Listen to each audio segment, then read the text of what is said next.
Hello, I'm Eric, and I wanted to take a moment of your time to discuss the importance of safety in the workplace. I've been working in an industrial atmosphere for almost 17 years now, and there are accidents that can happen everywhere you look. As I am sure everyone can relate, as kids, we were fearless. Who hasn't jumped from furniture to furniture to avoid touching the floor? Caution has definitely set in with me, though, over the years seeing friends and fellow employees get hurt at work, and on most occasions, it was when they thought that they were being safe. In my opinion, the biggest factors to preventable accidents are complacency, confidence, or the "I've done it 100 times" mentality, and I don't understand why I have to do that thought process. Anyone that has kids can back me up on this, I am sure.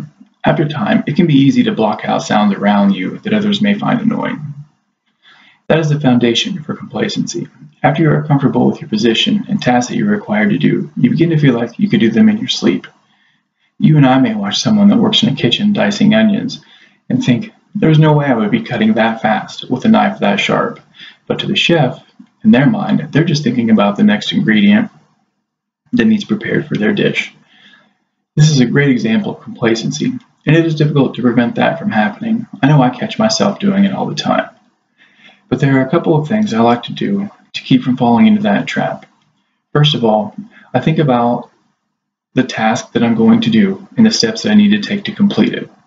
Then as I'm completing my task, the process that I just thought through in my mind, I use to keep me on track.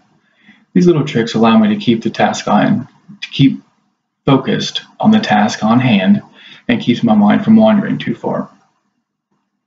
Not to be confused with complacency, you have to be cautious with confidence as well.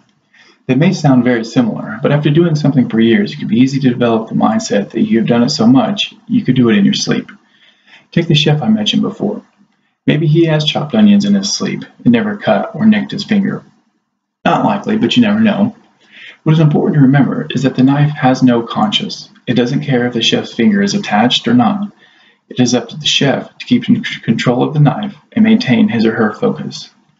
As I already mentioned, you must keep your focus on the task that you are completing and be thinking about what you are doing. Now, there's also the mentality of, why do I have to do that? It doesn't make any sense.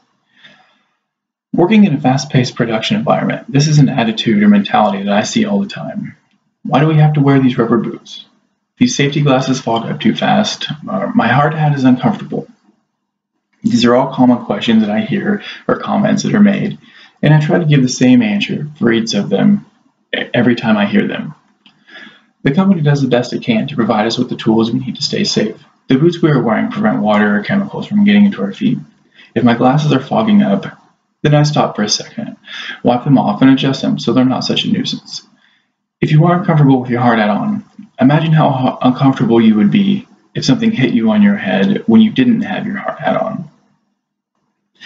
It is easy to look back and evaluate what should have been done to prevent an accident from happening. It's definitely not easy to predict the future and to prevent an accident. Although we can't predict the future, we can take a few seconds before starting a task to think about what needs to be done. I think the extra 10 seconds spent on the task is worth a potentially prevented accident, and I don't know too many people that wouldn't agree with me. Thank you and have a nice day.